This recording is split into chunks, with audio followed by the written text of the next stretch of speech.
kusada. KR kusada. Shi ake ta magana a faɗin garin nan. Gaskiya ne. Duk lungun da ka shiga zaka ji ana KR kusada, KR kusada, KR kusada.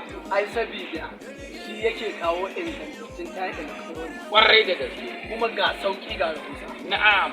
Shi yasa al'umma suke tabdoci ba da suke zuwa. Haba mallam in kaga yanda al'umma suke tururuwa a shagon shi. Na'am. Wannan bawan Allah KR kusada. Na'am. Ba abin da zamu ce da shi a faɗin garin nan sai godiya. Ai babu abin da zamu mai yi. Kwarai da gaske. Yana nan a faransa. Shikenan. Da kaje inda kake. Kace KR kusada magana ta kare. Kaga na farko ba bar shi a baya bangaren gulabbai. Wannan gaskiya. Waya ta wayarin.